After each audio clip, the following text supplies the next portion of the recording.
Hello, friends. As you can see, I'm not at home. I am not exactly on the field. I am in our other office up at the Wilds Christian Camp, getting ready and packing for our next trip. We've had a 1-month reprieve at home in between Nepal, and now we're getting ready to go to Nicaragua. So I have been pulling down equipment.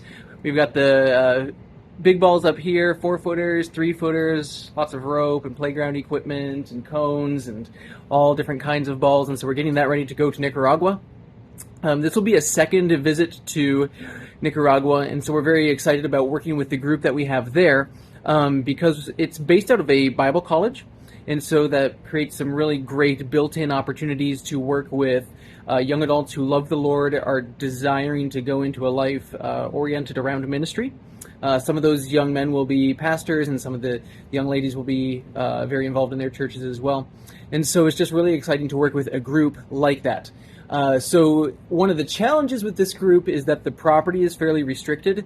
It's pretty small. It's sufficient for camp, but they're pretty limited on numbers. Probably max would be 65 campers or so. And so we're going to try to push it to the limits of that, see if we can get an outing off onto a regular-sized ball field.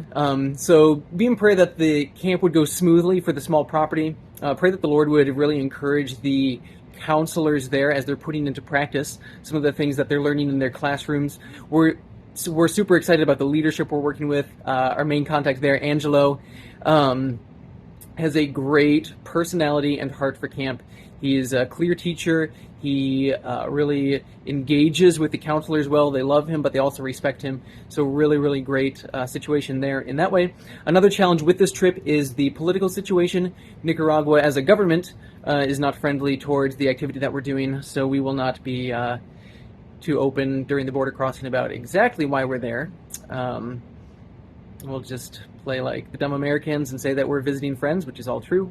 But the word missions and evangelism and discipleship will probably stay out of our vocabulary at the border crossing. But then once we get to the location, they're very open about what they're doing. There's a sign on the property that says Nicaragua Baptist Mission. And so no real concerns locally in that way, but last year we did have some significant challenges getting across the border. And so we're praying that again this year with Rachel and Bailey. Having babies just makes border crossings go a lot smoother in that way, so we're praying that that will be the case again. So thanks for your support, thanks for your prayer. Even this Thanksgiving, we're so grateful for the way that God has allowed us to partner together to work with some incredible people internationally and reach their young people for Christ and see what God is doing for His kingdom. So, as always, if you have any specific questions, feel free to reach out to me directly, and please know that we are grateful for you all.